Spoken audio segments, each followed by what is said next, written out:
There are countless variations of camera movement, each with their own language and purpose. A filmmaker who understands this language can create dynamic and compelling work. We'll be examining different types of camera movements.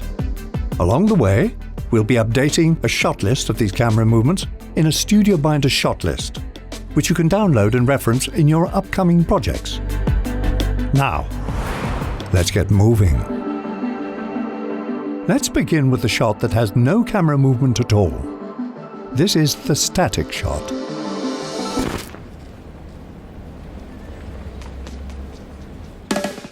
Static shots are commonly captured by locking the camera to a tripod in a fixed position. The result is a shot with zero camera movement. This is great for dialogue. What business is it of yours? Where I'm from? Friendo? Precise painterly compositions. Redmond, nice to see you. Or shots that allow an actor's performance to shine. Funny how? I mean, funny like I'm a clown, I amuse you. I make you laugh. I'm here to amuse you. What do you mean funny? Funny how? How am I funny? Get the out of here, Tommy. You motherfucker! I almost had him! You stuttering prick, yeah! Sometimes filmmakers use static shots to trap a character and suggest their helplessness, like this moment from Dunkirk.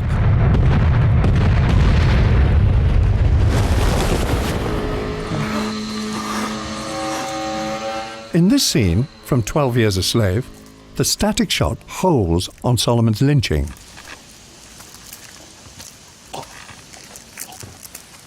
He is helpless, and we are not allowed to look away. Its cruelty is amplified by its stillness. A moving camera might have matched Solomon's panic, but this static shot, with its neutral and cold perspective, is far more unsettling. Let's move on to our next camera movement. The pan. A pan rotates the camera horizontally, left or right, while remaining in a fixed location. Pans can be used to follow a character's actions, or be used to reveal information, which is something Wes Anderson does frequently.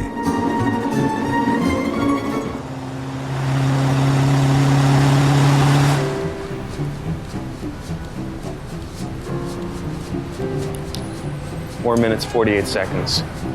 We're all dead, burned to a crisp. Moving on. A slow pan builds anticipation, while a rapid pan heightens the energy of a shot. These are known as whip pans.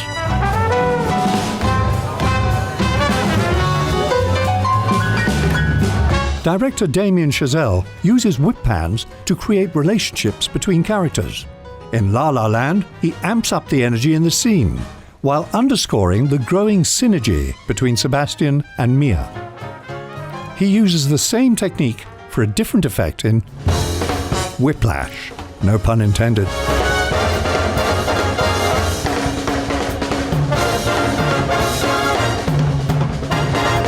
In the final scene, whip pans are precisely timed with the give and take of the music.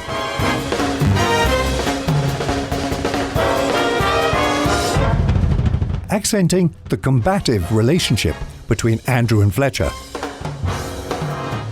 To learn more about whip pans, check out our video where we break down how to use them to build energy and transition through time and space. Panning is ideal for horizontal movement. But what about the vertical axis?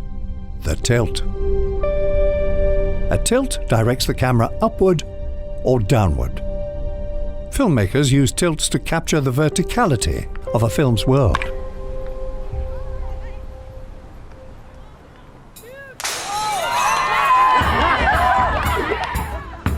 This can be used to give a character dominance or vulnerability. Yes, we're men. Men is what we are. Similar to a pan, a tilt can reveal information, like a character, setting, or scale.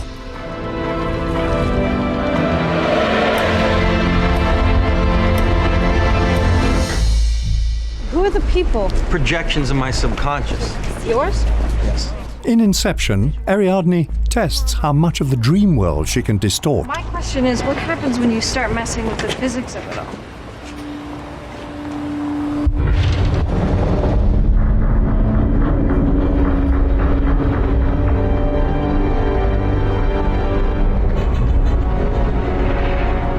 Nolan tilts up to capture the awe and scale of this spectacular moment.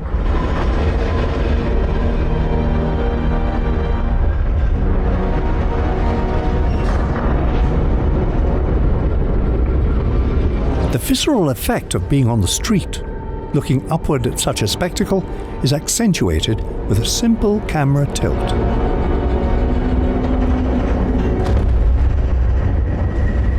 Something, isn't it? Yes, it is. Switching our attention from upward or downward, our next camera movement takes us inward. Push in.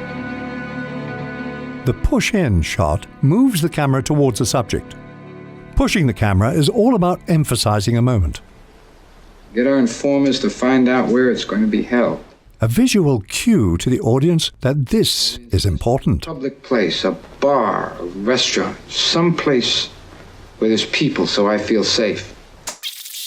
But if Clemenza can figure a way to have a weapon planted there for me,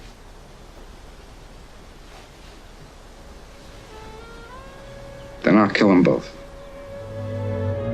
You can push in on an external detail such as an object or text. In doing so, filmmakers can direct our attention to a specific detail.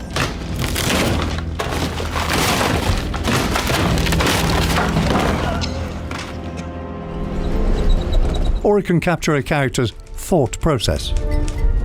Like in this moment from The Post, when Ben comes to terms with exposing the infamous Pentagon Papers. A push-in is an effective way to communicate internal conflict, like in the iconic restaurant scene in The Godfather. Michael Corleone is about to kill the man who tried to kill his father. Tu padre sta male. It will be a life-changing decision, a point of no return into the underworld. E mettiamo tutto a posto. A slow push-in towards Michael elevates the tension as we watch him wrestle with the consequences and gathering the courage to pull the trigger. Which leads us to our next camera movement. The opposite of the push-in is the pull-out. Unlike pushing in, pulling the camera de-emphasizes the subject. A sort of signal to disconnect from the characters. It can unveil the context of a scene, its setting, or its characters. As subjects grow smaller, a pull-out can detach us from a scene, or the entire film. Like in the final shot from Catch Me If You Can. The same movement can also emphasize negative emotions like isolation or abandonment. In this scene from Joker, we see Arthur at his most vulnerable. This camera movement away from him highlights his helplessness. And rather than push in to help us sympathize with Arthur, director Todd Phillips pulls away, abandoning him.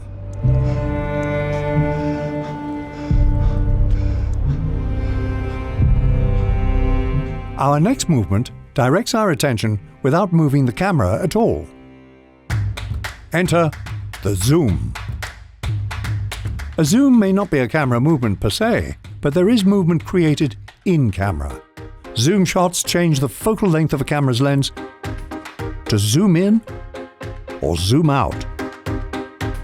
Similar to pulling back a camera, zooming out can reveal the context around a subject, like this opening shot from The Graduate. Zooms are unique because there is no equivalent in the human experience. Like a push-in, we can physically move closer to a subject, but our eyes can't zoom, making this camera movement unnatural. Shouldn't we give them the authorities or something? No. It can also draw our attention to a specific detail. Many horror or thriller films use a slow zoom to create uneasiness. You said she's a conduit. That's right. What does that mean? Well, very powerful demonic has latched itself onto her. And Stanley Kubrick is the master of this technique. This iconic shot from The Shining slowly zooms in to highlight Jack's descent into madness.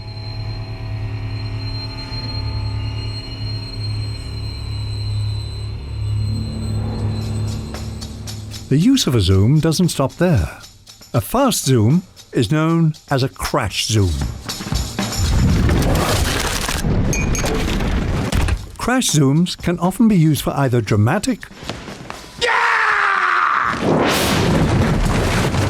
or comedic effect.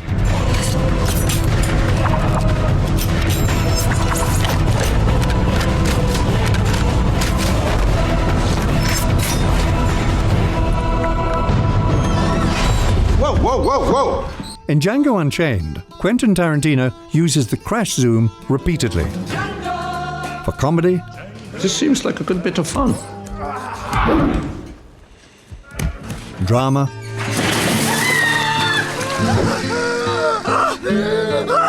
or both.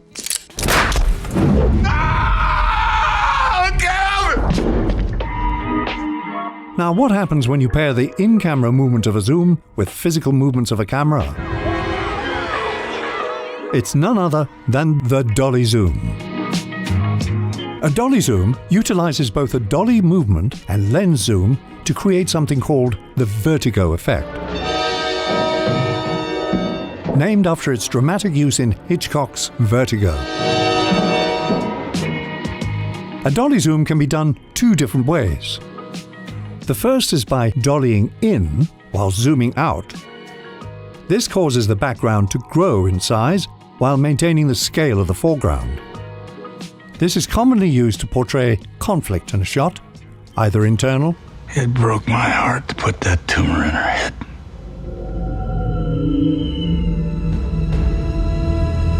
What? Or external conflict. The second way is by dollying out while zooming in.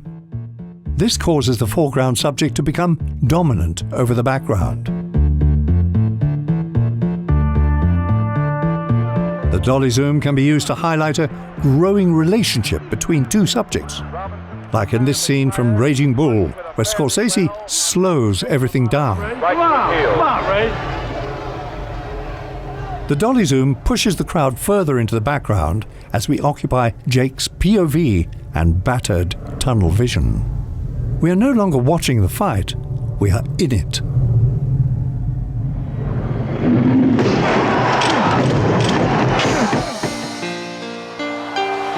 In Bohemian Rhapsody, the dolly zoom draws the audience closer to Freddie as a way to create intimacy between one musician and his adoring fans. D.P. Newton Thomas Sigel explains why they chose to use the dolly zoom for this shot. The first is by dollying in while zooming out. This causes the background to grow in size while maintaining the scale of the foreground. This is commonly used to portray conflict in a shot, either internal. It broke my heart to put that tumor in her head.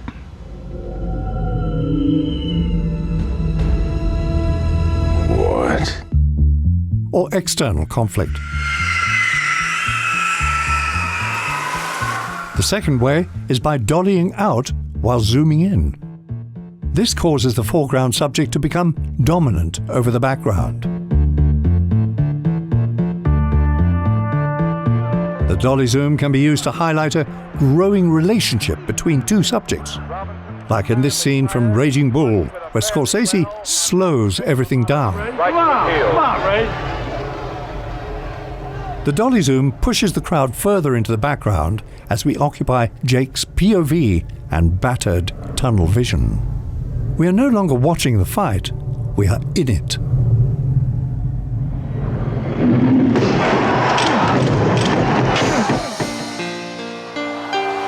In Bohemian Rhapsody, the dolly zoom draws the audience closer to Freddie as a way to create intimacy between one musician and his adoring fans. DP Newton Thomas Siegel explains why they chose to use the dolly zoom for this shot. The camera continues to come around him, and we're still in this wide lens. So as we come around, you can see that the audience is very far from him.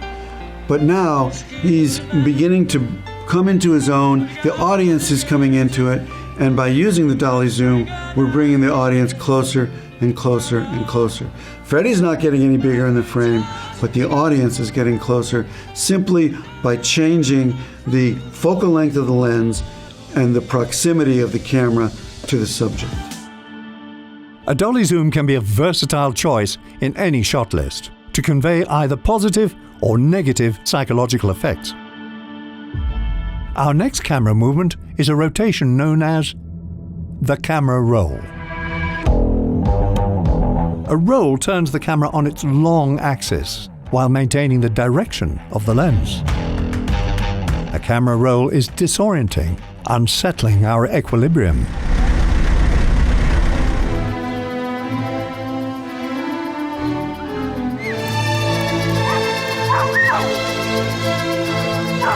Rolls can be used to match character movement in moments of panic.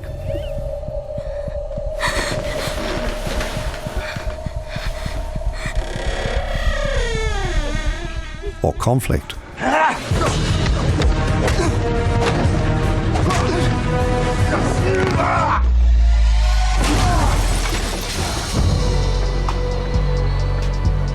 Camera rolls can be disconcerting, like when a villain assumes the throne.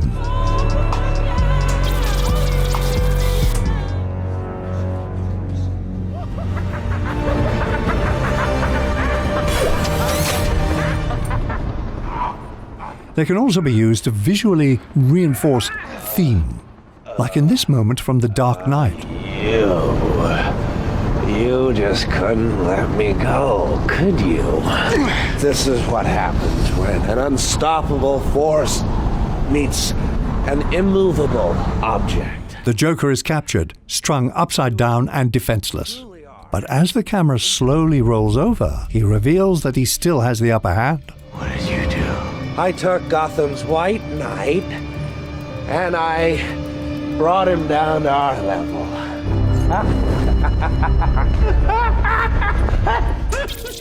This reversal of power is matched with a simple yet meaningful camera roll. With great effect, a camera roll can accent movement or dramatic shifts in the narrative. Let's move on to our next camera movement, the tracking shot. A tracking shot physically moves the camera through a scene, typically following a subject. Tracking shots differ from push-ins or pull-outs because they don't simply move toward or away from a subject. They move with a subject. The subjects are on the move, and the camera tracks with them, wherever they go. When done purposefully, they generate two questions. Where is this character going? And what will happen when they get there?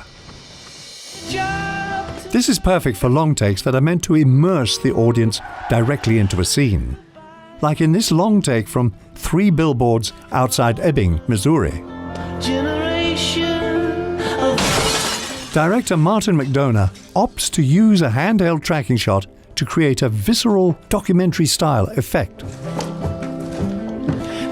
It also draws our attention to specific actions, like when we see Officer Dixon flip his gun at the last moment, deciding to not shoot. And it touches the soldier. What the hell's going on? He heeds his master's voice. Tracking shots can also be used to build tension. Gus Van Sant's Elephant is filled with extensive tracking shots, that follow the murderers and the victims of a tragic school shooting. The smooth Steadicam shots accent the seemingly endless corridors that allow dreadful anticipation of the impending massacre. So a tracking shot either follows or leads a subject. But when the camera moves laterally, left or right, it is referred to as a trucking shot.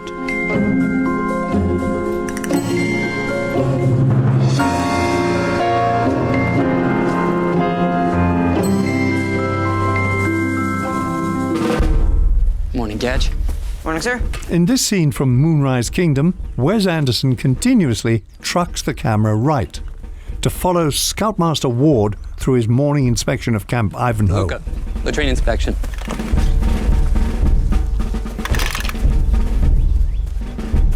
By doing so, Anderson establishes both the world of the film and its characters in storybook fashion. Roosevelt, how's that lanyard coming? Horrible. To learn more about how to shoot better tracking shots, watch our video where we explore how to combine this movement with location, production design, and blocking to create a powerful effect.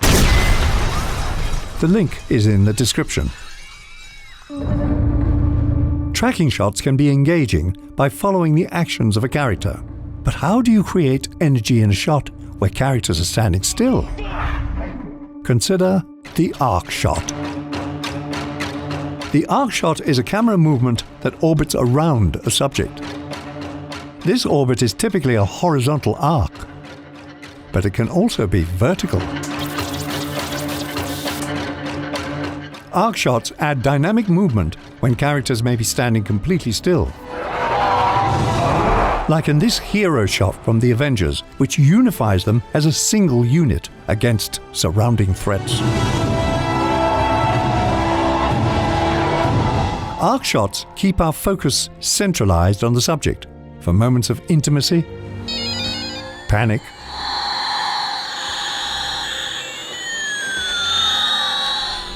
or heroism.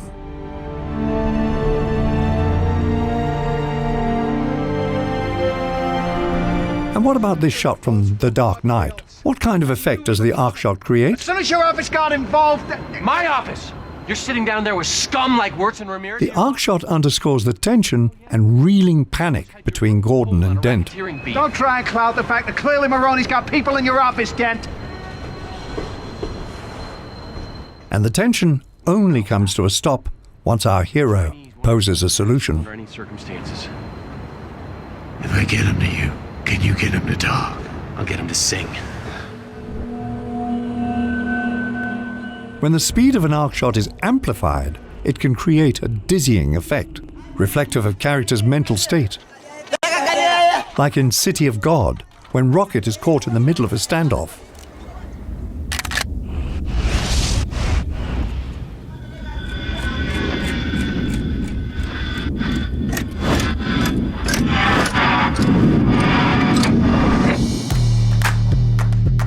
Now that we've analyzed how to move a camera left, right, in, out, and around, let's take a look at how we move the camera vertically with the boom shot. A boom shot moves a camera up or down, utilizing a crane, jib, or pedestal. Small boom movements are commonly used to reveal information, while large boom movements can be used to follow characters in action or to capture the world surrounding them. Boy! Quickly! Move it out! Move it out, Pyle! Move it out! In this scene from Full Metal Jacket, Stanley Kubrick uses a boom shot to follow Private Pyle up an obstacle while Sergeant Hartman berates him. Private Pyle! Whatever you do, don't fall down! That would break my f***ing heart! The reveal of Hartman at the top has a comedic effect, but the real purpose of the shot is to reinforce Pyle's mental state. Get up and over! Move it! Move it! Move it! Are you quitting on me? Well, are you? Then quit! You... In a single take, Kubrick booms up to follow Pyle's hopeful attempt, and booms down for his inevitable defeat. Now! Move it! I'm gonna rip your balls off so you cannot contaminate the rest of the world. I will motivate you, Private Pyle, if it short dicks every cannibal on the Congo. Most camera movements are highly precise, controlled.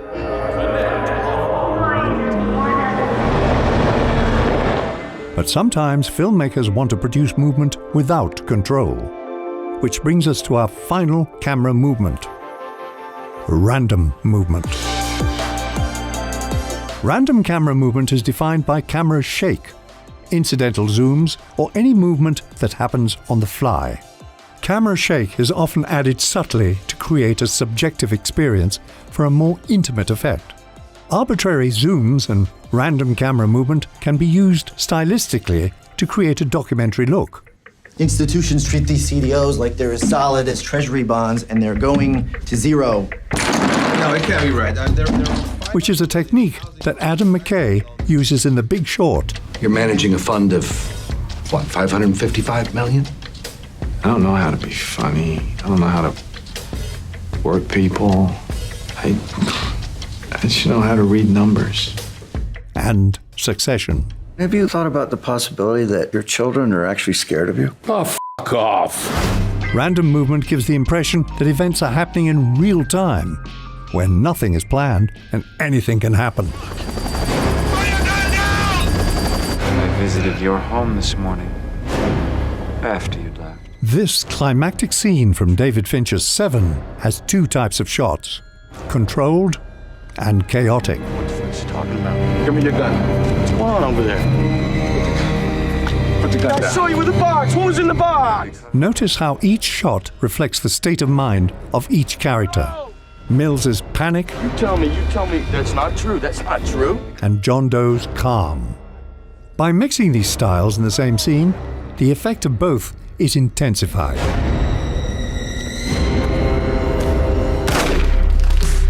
Now that we've covered all of the camera movements that filmmakers have at their disposal, let's take a look at how multiple camera movements can be combined in a single scene. In this scene from Star Wars: The Rise of Skywalker, director J.J. Abrams uses a variety of camera movements to keep the scene thrilling and engaging. We've attempted to pinpoint each movement. Watch the scene closely and see if you can spot every type of camera movement.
So, did you identify all of the different camera movements?